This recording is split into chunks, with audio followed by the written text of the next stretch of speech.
Shalom saudara, haleluya. Selamat datang ke siri renungan ringkas dari Injil Yohanes yang berbentuk soalan dan jawaban. Kiranya kasih karunia dan damai sejahtera melimpahi Anda oleh pengenalan akan Allah dan akan Yesus Tuhan kita. Kita akan lihat Yohanes bab yang ketiga dari ayat 31 hingga ke 36 dengan tajuknya, Kenapa Yesus di atas segala-galanya? Mari kita baca dari ayat 31. Siapa yang datang dari atas adalah di atas semuanya. Siapa yang berasal dari bumi termasuk pada bumi dan berkata-kata dalam bahasa bumi. Siapa yang datang dari syurga adalah di atas semuanya. Ia memberi kesaksian tentang apa yang dilihatnya dan yang didengarnya. Tetapi tak seorang pun yang menerima kesaksiannya itu. Siapa yang menerima kesaksiannya itu, ia mengaku bahwa Allah adalah benar. Sebab siapa yang diutus Allah, dialah yang menyampaikan firman Allah, karena Allah mengaruniakan rohnya dengan tidak terbatas. Bapa mengasihi anak dan telah menyerahkan segala sesuatu kepadanya. Barang siapa percaya kepada anak, ia beroleh hidup yang kekal. Tetapi barang siapa tidak taat kepada anak, ia tidak akan melihat hidup, melainkan murka Allah tetap ada di atasnya. Demikianlah firman Tuhan. Nah, soalan edisi ini, kenapa Yesus adalah di atas semuanya? Menurut ayat 31 dan Yohanes Pembaptis dalam petikan ini. Nah, untuk mengatakan bahwa Yesus adalah atas semuanya adalah untuk memberikan keutamaan dan kemuliaan penuh kepada Yesus. Dan bahwa Yesus benar-benar adalah Mesias, Juru Selamat yang datang dari syurga. Nah, dengan itu, Yohanes Pembaptis dapat berkata dalam ayat 30 sebelum ini, ia harus makin besar, tetapi aku harus makin kecil. Kita lihat sekarang, kenapa Yesus adalah di atas semuanya. Yang pertama, dalam ayat 31, Yesus datang dari atas dan datang dari syurga. Ya. Namun, Yesus tidak sama seperti malaikat-malaikat. Yohanes jelas mengatakan, Yesus yang datang dari syurga adalah di atas semuanya. Dan sebagai pribadi yang datang dari syurga, bermaksud asalnya Yesus adalah dari syurga. Nah, saudara, kebenaran ini sangat penting dan akan sangat ditekankan dalam Injil Yohanes, ya, yaitu asal usulnya yang dari syurga. Nah, ini menunjukkan keunggulan, kekuasaan dan kedaulatan Yesus yang bertakhta di atas segala-galanya di bumi. Dan karena asalnya dari syurga, ya, Yesus dapat bersaksi tentang kebenaran-kebenaran yang dari syurga. Sebab Yesus datang dari syurga. Ya, malah Yesus yang lebih layak atau paling layak memberitahu kita hal-hal kebenaran tentang syurga. Sebab asalnya dari syurga. Nah, ini berbeza dengan Yohanes Pembaptis yang hanya dapat bersaksi tentang apa yang telah dialaminya di bumi. Yohanes boleh memanggil orang untuk bertaubat, tapi dia tidak boleh memberi kehidupan baru yang datang dari atas. Amin. Ya, sama juga dengan Nikodemus. Ya, walaupun Nikodemus adalah seorang ahli Taurat dan guru agama, sangat berpengetahuan orang ini. Ya, namun pengetahuannya terbatas hanya kepada apa yang dilihat dan yang belajar.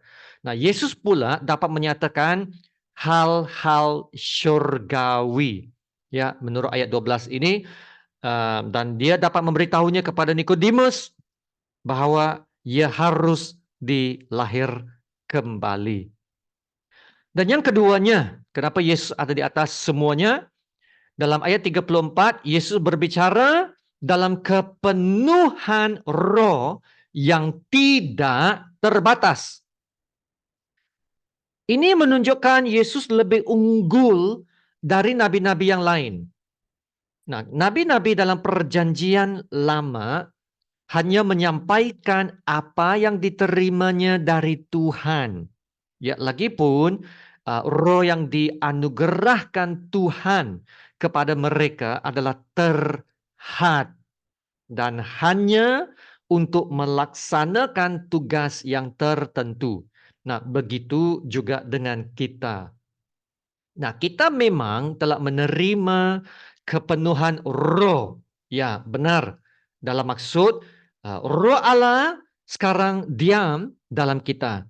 Tapi kita juga terbatas dalam anugerah-anugerah roh yang tertentu.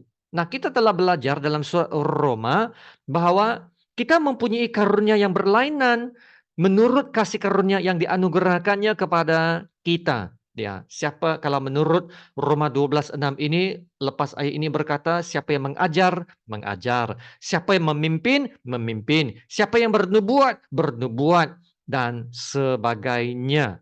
Ya, begitu juga dalam Efesus mengatakan bahwa kepada kita masing-masing telah dianugerahkan kasih karunia menurut ukuran pemberian Kristus.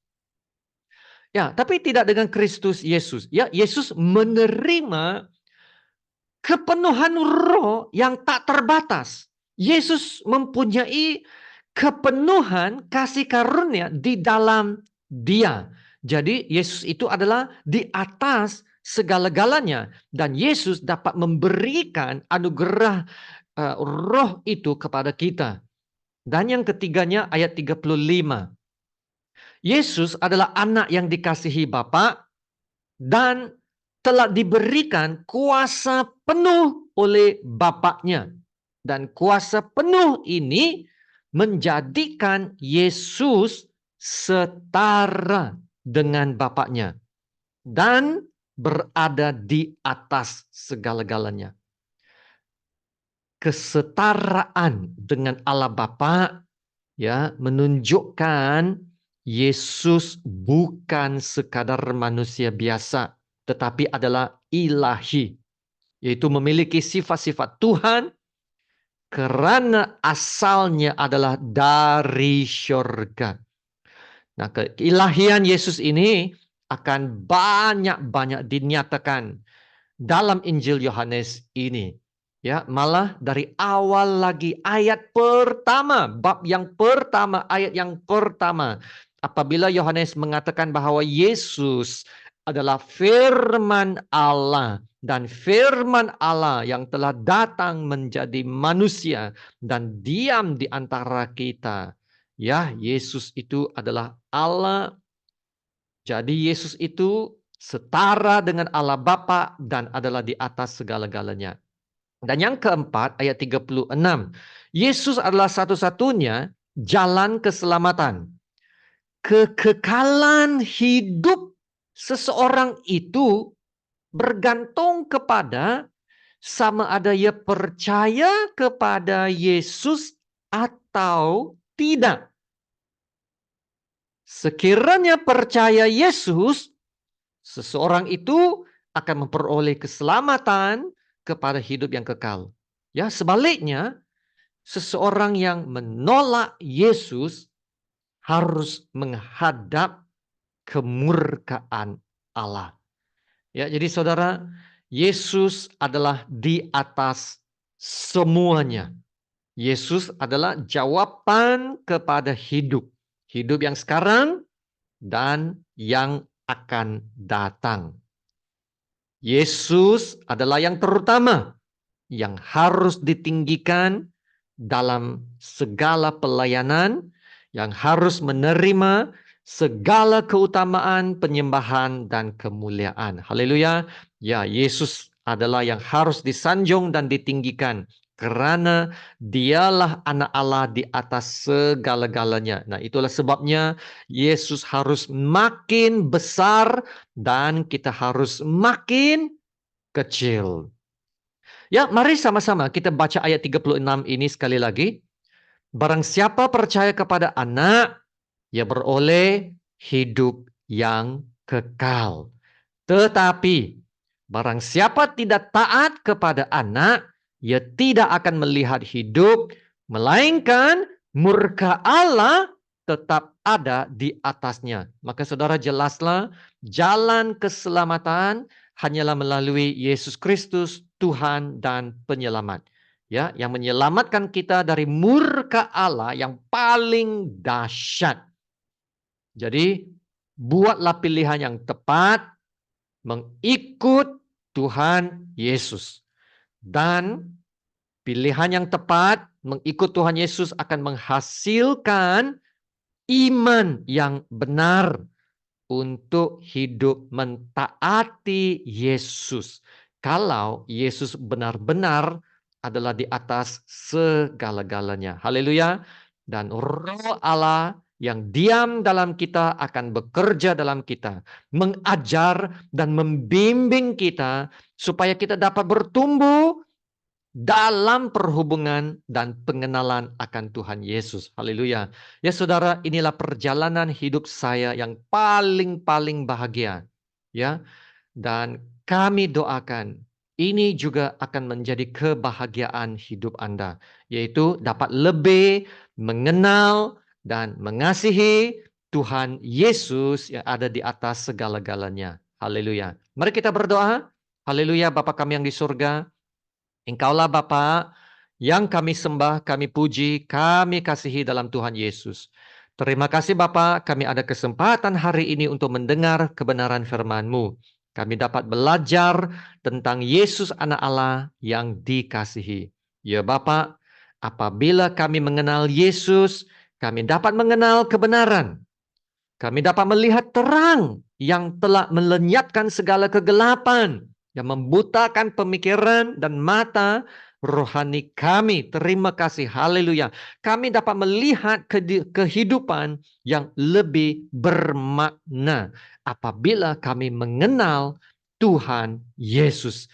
Haleluya. Ya Bapa, hamba-Mu berdoa agar Engkau akan menggerakkan hati kami semua untuk mau lebih mengenal Tuhan Yesus dan menjadikan usaha ini sebagai usaha yang paling bahagia karena dapat mengenal Tuhan Yesus. Dan bukan saja mengenal Tuhan Yesus, tapi juga bersaksi tentang Tuhan Yesus. Sesungguhnya bersaksi dan mengisytiharkan kemuliaan Tuhan Yesus adalah suatu perkara yang sangat-sangat membahagiakan, yang sangat memberi semangat. Karena Tuhan Yesus hidup. Tuhan Yesus memberi kehidupan. Tuhan Yesus adalah gembalaku yang baik. Takkan kekuranganku. Tuhan Yesus adalah Raja Damai. Tuhan Yesus adalah Alfa dan Omega. Yang sama dulu, sekarang, dan sampai selama-lamanya. Bagi Dia adalah kemuliaan, kuasa, dan kebesaran sebelum segala abad dan sekarang dan sampai selama-lamanya. Haleluya. Terima kasih Bapa. Dalam nama Tuhan Yesus yang termulia, kami berdoa dan ucap syukur. Amin. Haleluya. Sama-sama kita menerima berkat Tuhan. Tuhan memberkati engkau dan melindungi engkau. Tuhan menyinari engkau dengan wajahnya dan memberi engkau kasih karunia. Dan Tuhan menghadapkan wajahnya kepadamu dan memberi engkau damai sejahtera. Amin.